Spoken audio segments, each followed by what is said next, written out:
Guys একটি তরমুজে যদি 1000 rubber পেঁচানো হয় তাহলে নাকি তরমুজটি বোমের মতো বাস্ট হয়ে যায়। আর এটা দেখে এই ছেলেটি একদমই বিশ্বাস করতে পারলো না। তার জন্য এই ছেলেটি ভাবলো যে সেটা নিজেটারাই করে দেখবে। তার জন্য এই ছেলেটি ধরে বাজারে চলে যায় এবং সেখান থেকে তরমুজ, রাবার এবং একটি সানগ্লাস কিনে নিয়ে আসে। এরপরে এই ছেলেটি তার চোখে একটি সানগ্লাস পরে নেয়, কারণ যে কোনো মুহূর্তে বাস্ট হলে তার চোখে আসতে পারে তার জন্য।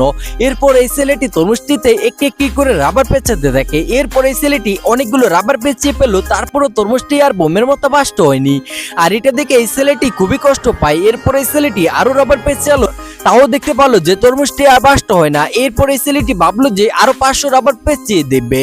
গাইজ আরো 500 রাবার পেঁচানোর পরে এই ছেলেটি যেটা দেখতে পেলো সেটা দেখলে তুমিও চমকে যাবে। তবে সেটা দেখার আগে তোমরা যদি এই ছবিগুলোকে মন থেকে ভালোবেসে থাকো তাহলে এখনই এই চ্যানেলটি সাবস্ক্রাইব করে দাও এবং এই ভিডিওতে একটি লাইক করে দাও। আর যদি না করো তাহলে ভাবো যে তোমরা এই ছবিগুলোকে মন থেকে ভালোবাসো না। আর এখানে কোন ছবিটিকে তুমি ভালোবাসো সেটা অবশ্যই কমেন্ট করে জানিয়ে দিবে। গাইজ আরো 500 রাবার পেঁচানোর সাথে সাথে তরমুজটি বোমের মতো বাস্ট হয়ে যায়। আর এটা দেখে এই ছেলেটি খুবই খুশি হয়ে যায়।